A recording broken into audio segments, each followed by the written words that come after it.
What is good, everyone? This is your host, Deanna Radulescu with Label Free Podcast. To live your best life, you must live label free. And we're back with another incredible guest. My next guest is a best-selling romance author turned global speaker and coach, known for helping high-achieving women heal from narcissistic abuse and step boldly into the life they truly deserve. Please welcome Marysol James. Marysol, welcome to the show. Hi, Deanna. Thank you for having me. Thank you for being here.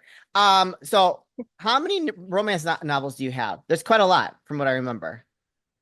I've been writing for 10 years. It's been 10 years this month, I think, and I've written 32 romance novels spread over six series in that time. Wow. And what keeps you motivated with the romance? Because that's got to Well, be kind of it's fun. it's interesting you ask that because I was in a very non-supportive, narcissistic, abusive relationship for 6 years of sort of the 10, right? And uh, I was living with him for four. And it's interesting because in the time we lived together, I only wrote three books. So if you Hmm. do the math, I've written 29 books before and since him, right? Wow. So what kept me going before was I just loved writing. I Yeah. loved romance. I was in love with love. And then I lost it when I was with him. So, what keeps me going now is just the rediscovery of my voice and that amazing freedom to express myself that I took for granted before him. I didn't know what I had until I lost it for Yeah. that 4 years. So now what keeps me going is just that beautiful reminder that I have my voice back. So Yeah. I'm not going to lose it again.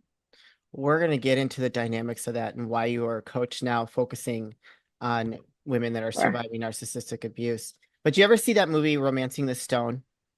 Yes, Yeah. sure. Like that's kind of reminds me of that. Like, she was a romance novelist, and then she went on the whole adventure trying to save her sister, I think. And then her next book became, just like, have you had any adventures like that? I so wish. Oh, No. I mean, I've lived all over the world. I'm from Canada originally, and I'm okay. in England now. And in between, I've lived in Poland and then China proper, and then Hong Kong, and then back to Poland, and now in England. And in Poland and England, I've actually moved to more than one location, like more than one city or town. So I honestly feel like I've been picking up and moving my life not just across like countries, but continents for Yeah. ever, just forever. And travel brings it. And I've been traveling. I have just Yeah. because I lived in Asia. I mean, I also traveled to Cambodia, India, Vietnam, Thailand, like Sure. Bangladesh, and they all bring their own adventures. 100%. It's why I miss travel, Yeah. because travel is just such an adventure. And it happens easily when you're traveling. You don't even have to go looking for it. Yeah. Travel is the adventure. Yeah. So I'd like to get back to that as soon as I can.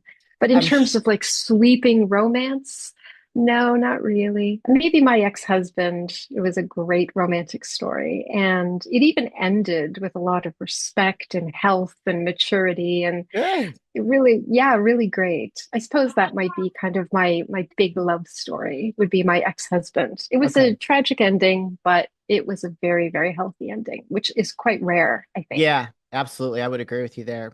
So this is not the man that was a narcissist to you. Okay. No, the narcissist came along right as my marriage was kind of over, Okay. and my ex-husband had a girlfriend by then, and it was fine with me.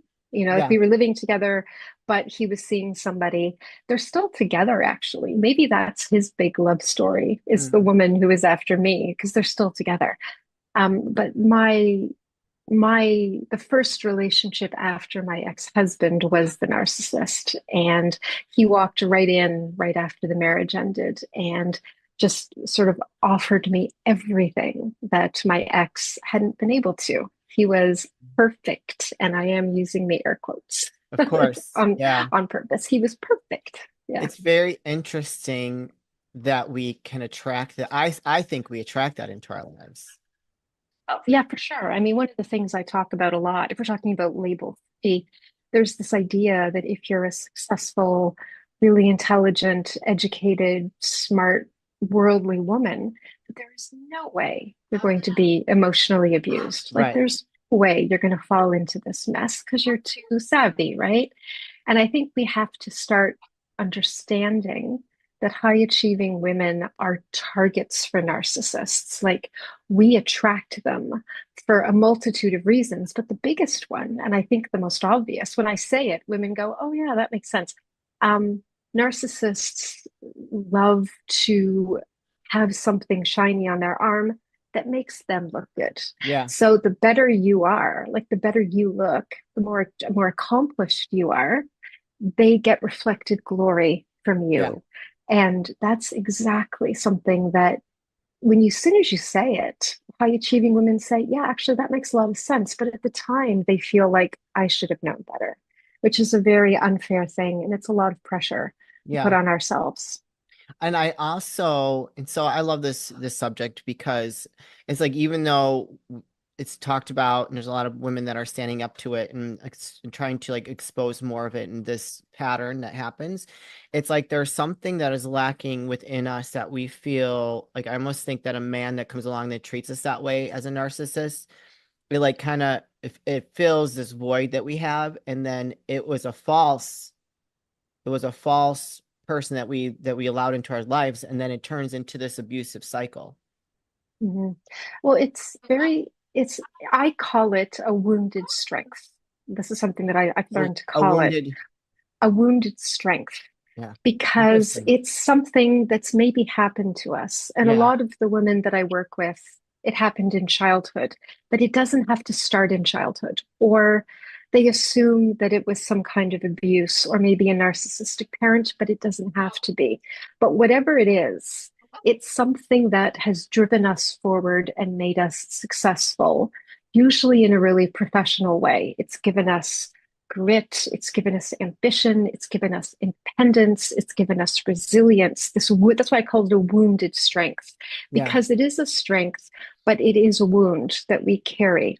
And we don't tend to know it until a narcissistic or emotionally abusive person comes along and they identify it and they play into it and Yeah. they relieve it. Like they give us this thing that we really deeply ache for, and we don't Yeah. even know it a lot of the time.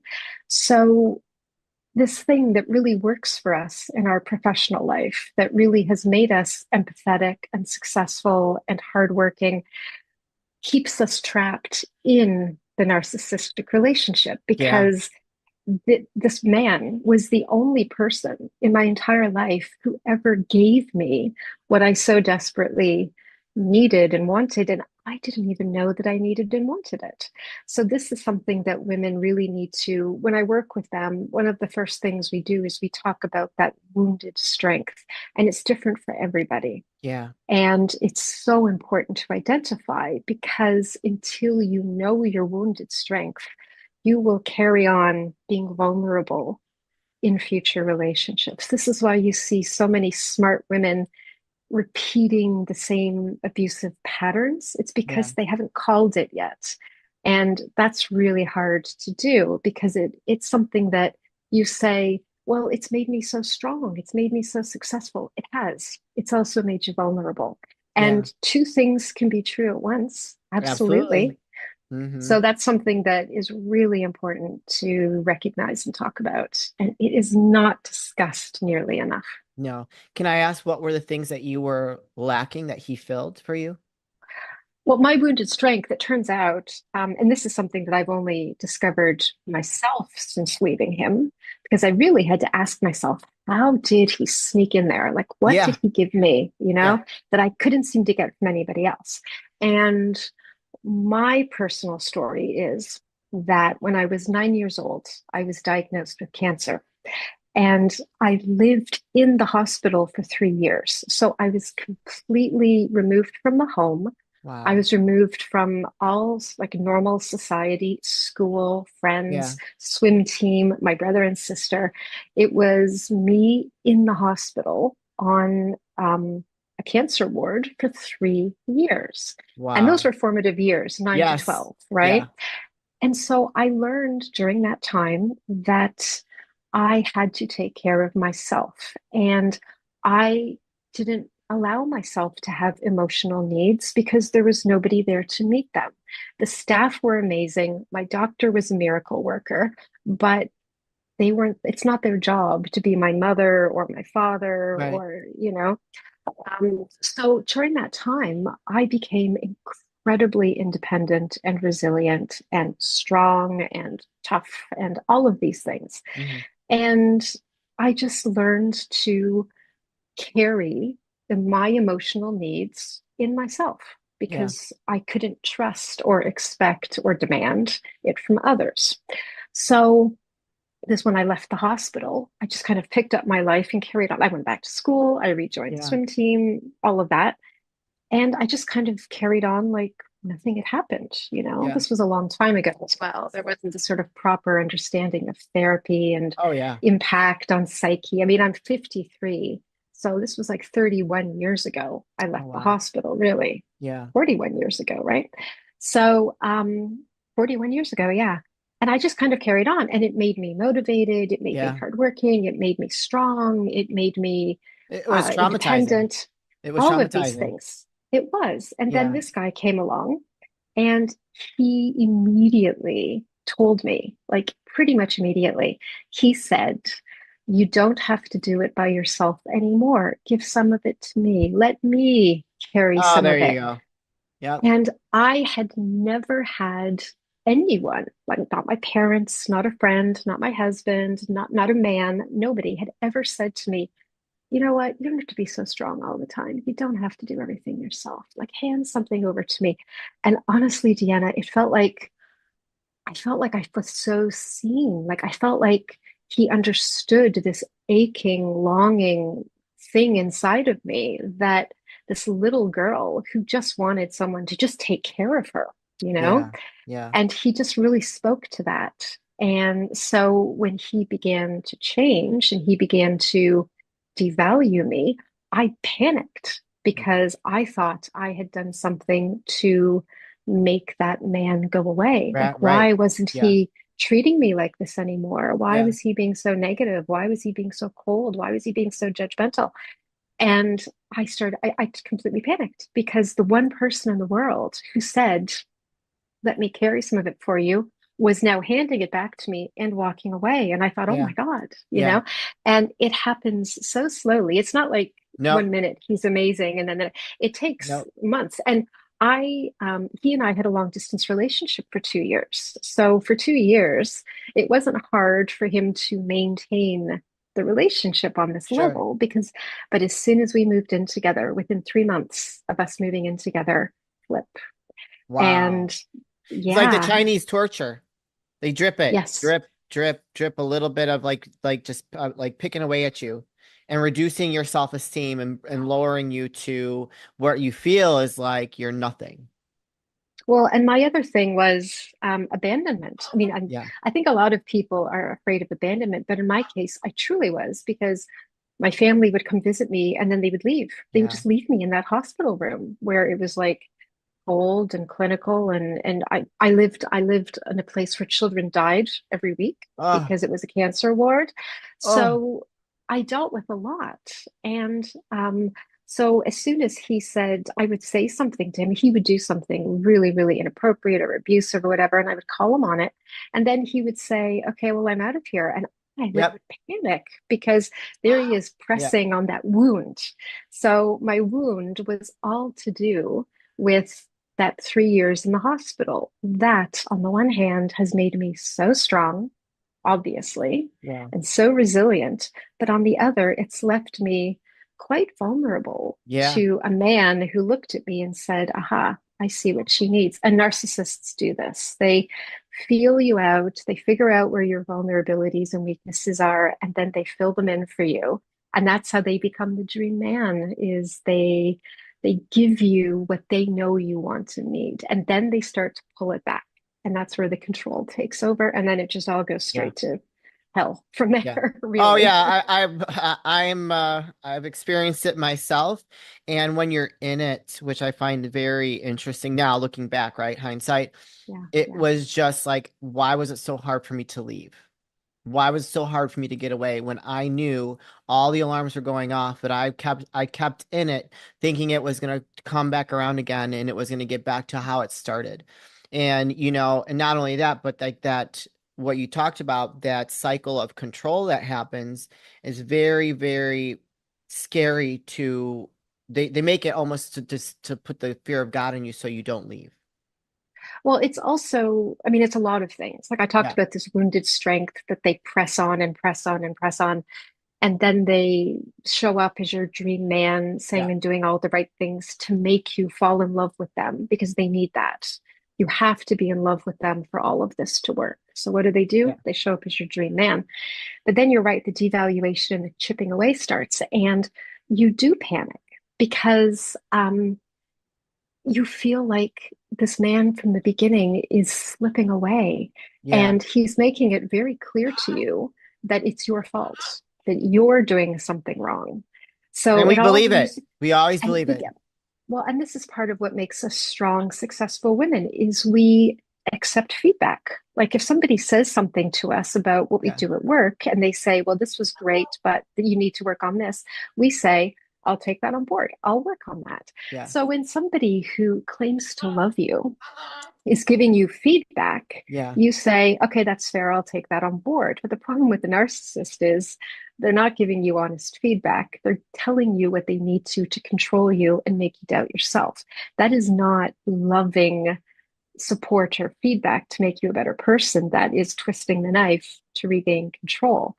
And the other problem is you get into this push pull thing with them where they're either full on positive or they're full on negative. Yeah. And you get so you don't, it's unpredictable, and you Yeah. get addicted to the cycle of Yep. ups and downs and ups and downs.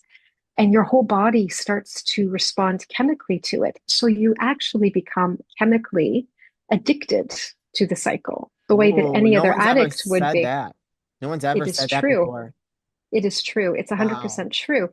And worse than the chemical dependencies of addiction, it's called a trauma bond, where you're literally Yes. trauma bonded. That's what it is. It's the push pull, it's the chemical reaction in your body. It also rewires your brain. So you are constantly, it's almost like, that movie Predator, where the predator could scan the environment Yes. and see everything. You become like Predator and you start to scan your environment for dangers and his mood and whatever. He walks in the house and you're scanning him to see Yeah. who's coming. Is it the nice guy or the horrible guy? And that's what we mean by walking on eggshells, is it's just this existence where you are hyper aware of his emotional state of being Yeah. and you're completely separated from your own because everything becomes about keeping him happy. Yeah.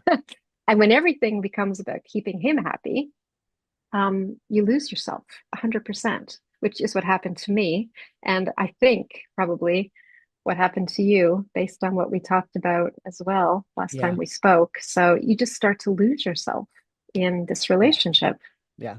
I from my previous experience of being with the narcissist, like I've really learned how to fight for who I am, and I will not allow anyone to like convince me otherwise. Like, no, no, no, no. You're not gonna start playing that manipulation stuff on me because I got you. I see you. You know what I mean? And I Yeah. think that, you have to, if you've gone through something like that and you've begun to heal, you should be able to pick up on that moving forward in other relationships and not allowing that pattern to happen again. Like I just will, I will fight to the death. Like you want to go, let's go. Well, let's battle. Like you are not going to take away who I am. If you don't like who I am, leave. There's the door. I don't need you. So did you figure out what was your wounded strength that these men were tapping into? I think there's a lot of wounded strength. I have abandonment too. My father left at a very Yes. young age. It was very abusive.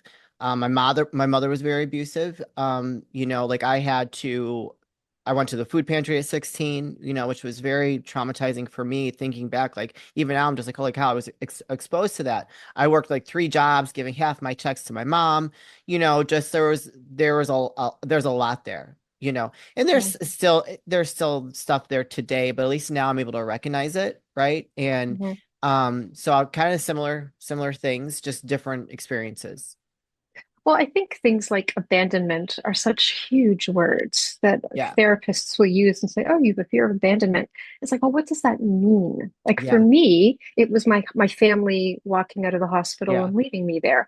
For you, it was maybe your father leaving. yes, I don't, or your mother leaving, right? Abandonment is one of these huge words that doesn't mean anything unless you bring it down to an individual level. yeah, And until like the women that I work with really are open and honest about what it is that made them vulnerable, they will repeat the cycles. yeah, Unlike you, who has broken it. However, you've broken it, you've broken it. And so have I. But that took a lot of work on yeah. ourselves, I A lot of think. And work. it's amazing how many women just they get out of the relationship and they are so confused and they are so traumatized and they are so sure it was their fault, but they don't have the vocabulary for what happened to them. And this is Hmm. when I work with them, Okay. they find out a lot because when they say, "Oh, I did this thing and it was me," and I go, "Well, let's look at it this way," and they go, Yeah. "Oh," and I say, "That is the narcissistic playbook. That's called gaslighting." You Yeah. know, So these women um, don't even know that they have no idea, like they think that it was all their fault, but they got well, out. I remember I left the relationship. I walked away from him because I just knew that I couldn't do it anymore and it felt horrible. And I was looking in the mirror and I literally didn't recognize my face. And I was crying in the shower every morning and every night. And I just knew I couldn't do this anymore. But it Yeah. wasn't until I got out of it that I actually saw how abusive it was. It's Mhm. hard to see when you're in it because you're Yeah. surviving it, right? Yeah. You're getting through it. And there's always this idea that it can't be abuse because I'm a high achieving woman. Like Mhm. I'm supposed to be immune to this, right? Yeah. And it isn't until you leave it and the smoke clears and then you Yeah. kind of get the full field of vision that you start to say, wait a minute, there's no way this was all me. There is no way this was all me. Yeah. But you have to get out of it to see it properly. And it's really hard to get out of it if you don't see it properly. Yeah. And that kind of shocks me that these high achieving successful women are so detached to get out of the relationship and think that it was them. I mean, Yeah. so that's clearly a sign that they need to do some work and kind of figure out why they landed up in that relationship to begin with, so that they don't repeat that pattern. Because at this point in Yes. my life, like, no, no, no, you're not putting all the blame on me, honey. It's not happening. It takes two to tango, and like there have been relationships, in the past where after I've had my experiences where they would try to make me take on that role and like kind of beat me down. And like you sit there and like at first you're a little, for me personally, I was a little dumbfounded. Then I was like, wait a second, you're not going to manipulate me into thinking Mm. differently. And it's like you really have to become strong and knowing, like, not allowing someone to twist your brain up into a pretzel. And I've actually said that. I said, you're not going to twist my brain into a pretzel. You're with the wrong one if you think that's going to happen. Not happening. Mm. Absolutely No, not. 100%. And so, 100%. and I think that it shocks them when you say something like that. Because I think even if a man is not a narcissist, but he's used to having control, he will try to pull some of those tricks with you as well. And you have to really stand your ground. And as much as you love that person, you think that they want the best for you. It's not okay for them to manipulate you into something and thinking otherwise when you are an intelligent human being, right? No.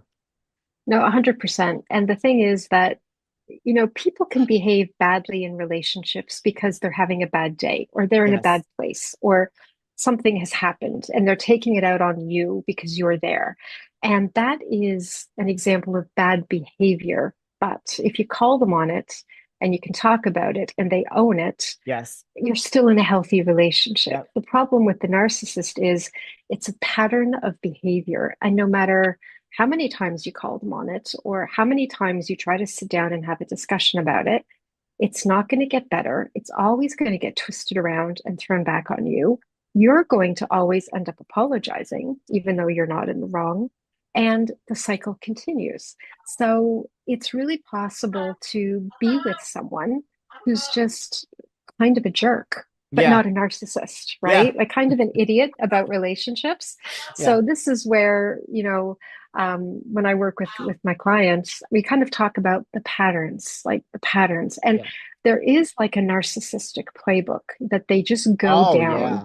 And this is why when I'm working with someone and she says, "You're not going to believe what happened." And I say, "Let me tell you what happened." And I'll tell her, and she'll say, "How did you know that?" I'm like, Yeah. "Only because it happened to me. It happened to my other clients. It happens to narcissistic abuse victims all over the world. There is a playbook. They Yeah. all behave the same way." Yeah. And It's it's interesting.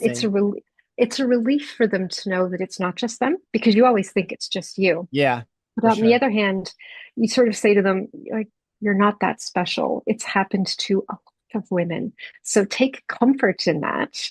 Don't think it's all you. Like, don't think that you were alone in this, that you were so awful as a human being and a partner that you created this mess.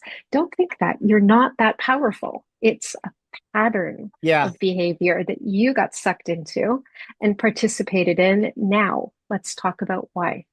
Yeah. And that's where I can start to work with them. As soon as they understand that they participated in it, like I did, Yeah. and I Yeah. know why I did, you know why you did. And that's where the real strength comes from, is from understanding why we went along with it. Even after we had met him as our dream man, but he started to change. Why did we keep trying to get that first persona back? Why did we keep trying to go back to the beginning? Why? And that's where we have to work on ourselves. That's where Yeah. we can take responsibility, and we have to take responsibility. Like Absolutely. we can't be blamed for their behavior and manipulation and abuse, but we have to take responsibility for why we are, which wounded strength made us vulnerable to it. And Yeah. then we have to own it, claim it, repossess it, and then say, "Well, it's my wound. And the next man who comes along and starts stomping on it, I have to go, because now I see how it makes me vulnerable." Yeah, for And sure. that's how it's done. That's how you move forward in a healthy way. I love it. With that being said, Marisol, where can people find you, work with you, and learn more about your coaching services and your books? Okay, well, if you want my books, if you Yeah. they're quite steamy, so just Ooh, la be la. warned. They're quite steamy. So if you want to find my books, they're at marysoljamesromance.com, Okay. Hmm. or just find me on Amazon. Just put my name into Amazon, all my books come up there. If you want my coaching services, and I also do speaking at summits, events. I'm starting to work with businesses that have high achieving women on their staff. A lot of companies are into wellness and HR now, and mental health of their employees. So if you Yeah. want to find any of those services, that is at marysoljamescoaching.com. And you Perfect. can contact me there. You can find this podcast. I'll put the link up there. So my media is on there. Okay. And just you can buy my programs there. You can work with me there. Okay. So if you want my books, one place. If you Yep. want my coaching and my speaking, somewhere else. I Fantastic. keep them quite separate. Yes, good idea. Fantastic. You guys, I'm gonna put those links in the show notes and here on the screen Great. if you're watching. So if you're interested in learning a little bit more about her coaching, if you're a high achieving woman that has kind of been exposed to a narcissist, go reach out to her. I'm sure she'd love to have a conversation, whether you work with her or not. And if you are a romance novel fan, go check her out on Yeah. Amazon or at the link below. Marisol, this Yeah. is the part of the show where I like to ask for last words of wisdom or advice. What would you like to leave with us today? I am a huge believer in healthy love, and I am a huge believer in romance. I'm a huge believer even in soulmates. I do believe that we can be better with someone else than on our own. I am also a huge believer in knowing ourselves enough to be open to true healthy love. Mm, So that's what I wish for all of us, all your listeners, everybody else. I wish you healthy love. And if you can't have it right now, go read some of my go read some of my steamy romance. yes, I love it. Yeah. I think Healthy love all around. amen to that. I love healthy love. Well, Marysol, thank you so much for sharing your story and educating us about that wounded strength, because that's something I've never heard before, and it makes complete sense. And I hope that it opens up someone's eyes that might be listening to this and is going through something that we've both experienced. It's never a fun place to be, and it's really hard to get out of, but just know you are not alone. So make sure you go contact Marysol if you need some help. But thank you so much for being a guest today. Thank you, Deanna. It's been a pleasure. You're Thank you. welcome. You guys, this is your host, Deanna Radulescu. As always, don't forget to subscribe, follow, rate, review, comment, share, all those good things. And I look forward to